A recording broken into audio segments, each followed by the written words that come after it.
ಬೇಕ್ ಮಾಡ್ದೇನೆ ಮನೆಯಲ್ಲೇ ಮ್ಯಾಂಗೋ ಚೀಸ್ ಕೇಕ್ ಮಾಡ್ತಾಯಿದ್ದೀನಿ. ತುಂಬ ಸುಲಭವಾಗಿ ಮಾಡಿಬಿಡಬಹುದು, ತುಂಬ ಚೆನ್ನಾಗಿರುತ್ತೆ. ಮೊದಲಿಗೆ ನಾನು ಮೊಸರನ್ನು ಒಂದು ಬಟ್ಟೆನಲ್ಲಿ ಹಾಕ್ತಾಯಿದ್ದೀನಿ. ಇದು ನಾನು ಮನೆಯಲ್ಲೇ ಹಾಕಿರೋ ಮೊಸರು. ಗಟ್ಟಿಯಾದ ಹಂಗೆ ಕರಡು ನಮಗೆ ಇವಾಗ ಬೇಕು. ಅದಕ್ಕೆ ಇದನ್ನು ಸ್ವಲ್ಪ ಹೀಗೆ ಹಿಂಡ್ಬಿಟ್ಟು 1-2 ಗಂಟೆಗಳ ಕಾಲ ಹಾಗೆ ಬಿಟ್ಬಿಡ್ತೀನಿ. ಆವಾಗ ಹಂಗೆ ಕರಡು ಸಿದ್ಧವಾಗುತ್ತೆ. ಇದಾದಮೇಲೆ ಚೀಸ್ ಕೇಕ್ನ ಬೇಸ್ ರೆಡಿ ಮಾಡ್ಕೊಳ್ಬೇಕು. ಡೈಜೆಸ್ಟಿವ್ ಬಿಸ್ಕೆಟ್ಸು, ಬಿಸ್ಕಾಫು, ಹೀಗೆ ಯಾವುದಾದ್ರೂ ಬಿಸ್ಕತ್ತನ್ನು ನೀವು ತೊಗೊಳ್ಬಹುದು, ಅಥವಾ ಮನೆಯಲ್ಲಿ ಯಾವ ಬಿಸ್ಕತ್ ಇದ್ರೂ ಅದನ್ನು ತೊಗೊಳ್ಬಹುದು. ನಾನು ಮಿಕ್ಸರ್ ಜಾರ್ಗೆ ಒಂದಷ್ಟು ಬಿಸ್ಕತ್ಗಳನ್ನು ಹಾಕಿ ನುಣ್ಣಗೆ ಪುಡಿ ಮಾಡ್ಕೊಳ್ತೀನಿ. ಆದಷ್ಟು ನೋಡಿ ಬಿಸ್ಕತ್ತು ಪೂರ್ತಿ ನುಣ್ಣಗೆ ಪುಡಿ ಹಾಕಬೇಕು ಅಂತ, ಅದರದ್ದು ಚೂರುಗಳು ಹಾಗೆ ಉಳ್ಕೊಂಡಿರಬಾರ್ದು. ಈಗ ಪುಡಿ ಮಾಡಿದ ಬಿಸ್ಕತ್ತನ್ನು ಒಂದು ಬಟ್ಲಿಗೆ ಹಾಕ್ತಾ ಇದ್ದೀನಿ. ಇದಕ್ಕೆ ಕರಗಿಸಿದ ಬೆಣ್ಣೆ ಹಾಕಬೇಕು. ಬೆಣ್ಣೆನ ಬರೀ ಒಂದು ಸ್ವಲ್ಪ ಬಿಸಿ ಮಾಡಿಕೊಂಡು ಕರಗಿಸಿದ್ರೆ ಸಾಕಾಗತ್ತೆ. ನೋಡಿಕೊಂಡು ಎಷ್ಟು ಬೆಣ್ಣೆ ಬೇಕು ಅಂತ ಅಷ್ಟು ಹಾಕಬೇಕು. ಬಿಸ್ಕತ್ ಪುಡಿನ ಪೂರ್ತಿ ಈ ರೀತಿ ಬೆಣ್ಣೆನಲ್ಲಿ ಕಲಿಸ್ಕೊಳ್ಬೇಕು. ಈಗ ಇದನ್ನು ನೀವು ಯಾವುದರಲ್ಲಿ ಚೀಸ್ ಕೇಕ್ ಮಾಡಬೇಕು ಅಂತ ಇರ್ತೀರಲ್ಲ ಅದಕ್ಕೆ ಹಾಕಬೇಕು. ನಾನಿಲ್ಲಿ 3 ಬಟ್ಲು ತೊಗೊಂಡಿದ್ದೀನಿ, ಅದರಲ್ಲಿ ಮಾಡ್ತಾಯಿದ್ದೀನಿ.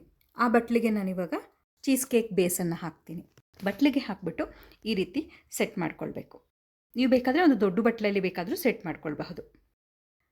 ಈಗ ಇದನ್ನು 1 ಗಂಟೆ ಕಾಲ ರೆಫ್ರಿಜರೇಟ್ ಮಾಡಬೇಕು.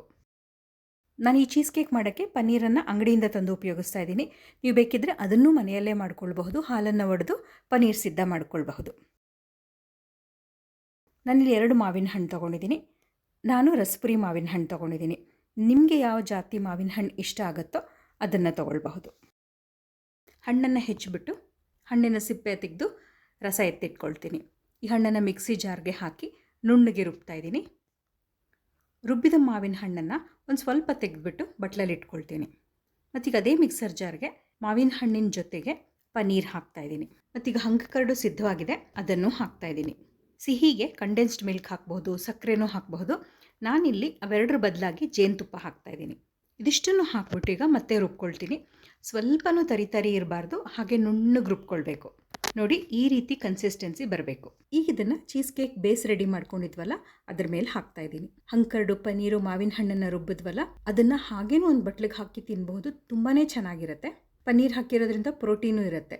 ಈಗ ರುಬ್ಬಿದ ಮಾವಿನ ಹಣ್ಣನ್ನು ಎತ್ತಿಟ್ಕೊಂಡಿದ್ನಲ್ಲ ಅದನ್ನು ಇದ್ರ ಮೇಲೆ ಒಂದು ಸ್ವಲ್ಪ ಹಾಕ್ತೀನಿ. ನೀವು ಬೇಕಾದರೆ ಒಂದು ಲೇಯರ್ ಆಗೂ ಮಾಡಬಹುದು. ನಾನು ಮೇಲೆ ಒಂದು ಸ್ವಲ್ಪ ಹಾಕಿದ್ದೀನಿ ಅಷ್ಟೇ. ಚೀಸ್ ಕೇಕ್ನ ಬೇಸ್ಗೆ ನಾವು ಬಿಸ್ಕತ್ ಉಪಯೋಗಿಸಿದ್ರಿಂದ ಅದರಲ್ಲಿ ಈಗಾಗಲೇ ಸಕ್ಕರೆ ಇರುತ್ತೆ. ಅದಕ್ಕಾಗಿ ನಾನು ಕಂಡೆನ್ಸ್ಡ್ ಮಿಲ್ಕು ಮತ್ತು ಸಕ್ಕರೆ ಉಪಯೋಗಿಸಲಿಲ್ಲ, ಜೇನುತುಪ್ಪ ಉಪಯೋಗಿಸಿದ್ದೀನಿ. ಈಗ ಇದನ್ನು 3-4 ಗಂಟೆಗಳ ಕಾಲ ರೆಫ್ರಿಜರೇಟ್ ಮಾಡಬೇಕು.